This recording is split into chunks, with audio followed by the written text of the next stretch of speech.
La venta de Citgo. Un negocio que nunca funcionó. ¿O será señal que el gobierno tiene serios problemas financieros? Vamos con el contexto. Según Reuters, la petrolera estatal del Estado venezolano, PDVSA, estaría tanteando las aguas a través del banco de inversiones Lazard Ltd. Para vender la filial Citgo en Estados Unidos por unos 10.000 millones de dólares. Reuters no identifica sus fuentes en la noticia. El gobierno de Venezuela guarda hasta ahora en momento silencio la información de la agencia. Tratamos de confirmar la información con el gobierno de Venezuela, con la propia Citgo y con el banco Lazard, pero ninguno de ellos ha respondido hasta el momento nuestras preguntas. La noticia de la intención de venta no es nuevo. Reportes de que si se vende o no se vende se viene escuchando desde casi una década. A principios de agosto de este año, el exministro Rafael Ramírez abrió públicamente la puerta a la venta de Citgo. ¿Quién es Citgo? Estamos hablando de varias refinerías y la franquicia de miles de estaciones independientes en Estados Unidos. Esto empieza en 1986, cuando PDVSA compra el 50% de Citgo Petroleum. Ya para 1990 adquiere el capital accionario restante. La justificación de la compra era sacar básicamente ventaja en uno de los mercados más importantes del mundo, Estados Unidos. Se consume mucho petróleo. ¿Por qué venderla? Dos tesis principales, y aquí viene la clave. Hay una escuela que dice que la venta es porque el gobierno venezolano necesita plata. La otra tesis es que Citgo no fue un negocio para PDVSA. Con esto en mente, Juan Carlos Sosa Aspurúa, para ti, ¿cuál es la razón de por qué se quiere vender Citgo? ¿Es un problema de casca que tiene el gobierno venezolano? ¿O básicamente Citgo no fue un negocio para PDVSA desde que se generó? Javier, este es el gobierno que más déficit fiscal ha acumulado en la historia del país y quizás el país que tiene el déficit fiscal más importante del mundo entero. Simplemente el gobierno está literalmente quebrado. PDVSA ya prácticamente todo lo que produce se lo tiene que dar al gobierno para el gasto público, al punto que los sueldos y salarios de los empleados de PDVSA se pagan con dinero inorgánico que imprime como billetes de monopolio el Banco Central de Venezuela, que no es una entidad autónoma y que se maneja a discreción. Entonces, básicamente, el régimen de Maduro está totalmente desesperado por fondos que cada vez se les dificulta más conseguir. En los próximos 3 años se vencen deudas por aproximadamente 30.000 millones de dólares, y eso lo tiene realmente patas arriba del régimen.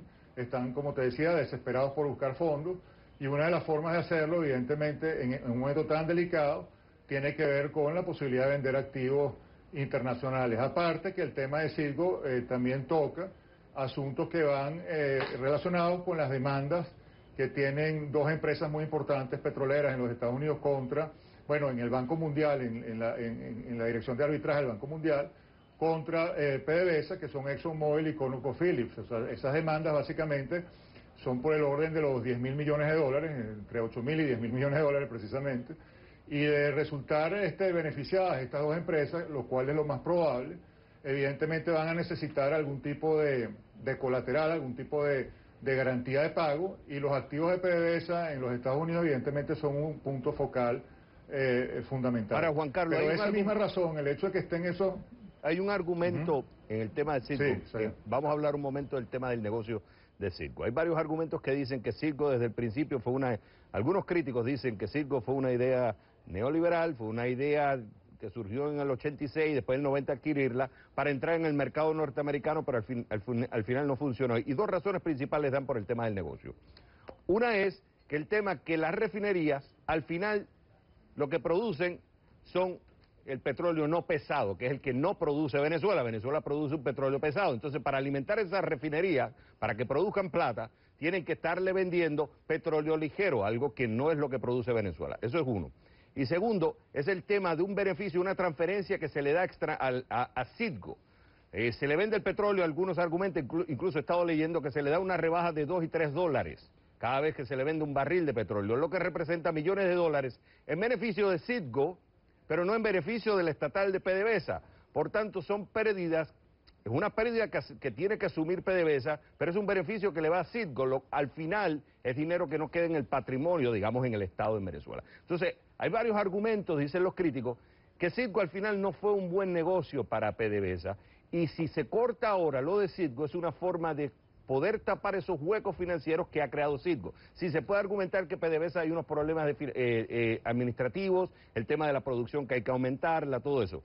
Pero el argumento dicen, Citgo no fue un negocio para PDVSA, tarde o temprano había que cerrarlo. Javier, sí.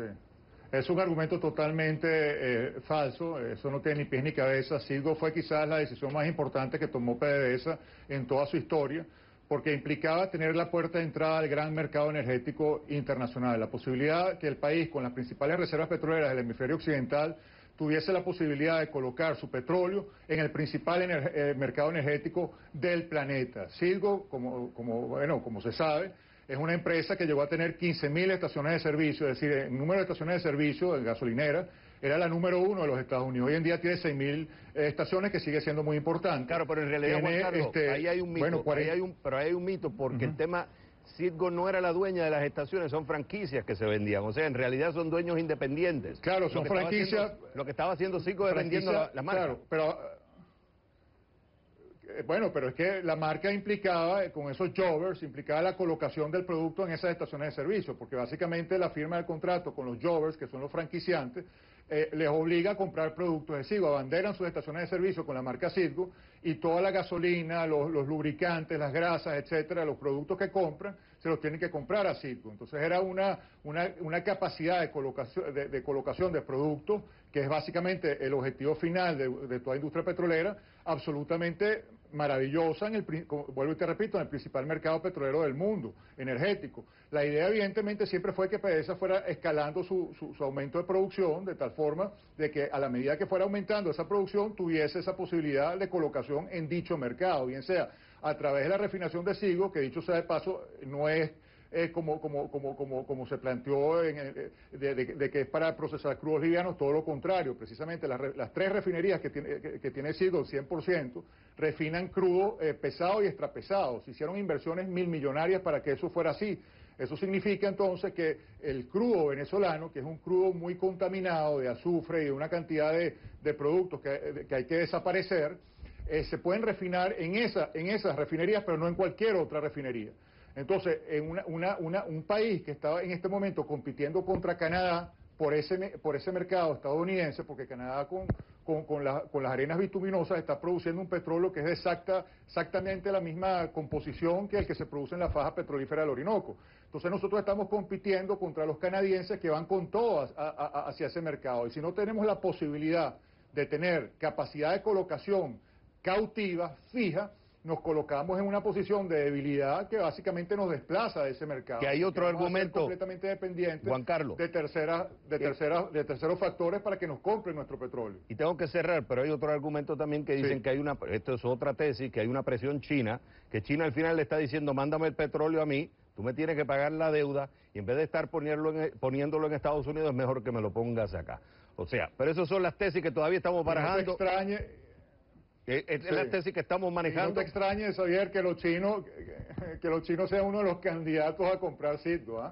Yo dudo que se venda por muchas razones, pero los chinos deben ser de los principales interesados en comprar esos activos. Eso es lo que por eso esto es una noticia que la vamos a seguir discutiendo y vamos a seguirte invitando, y ya por lo menos escuchamos tu tesis. Tú defiendes la tesis de que el gobierno tiene un hueco roto y la forma de taparlo, empezar a taparlo, es vendiendo Citgo. Juan Carlos Sousa, fue un gusto haberte tenido en el programa. Sería una tragedia, sí. Un gusto. Un gran placer, Javier.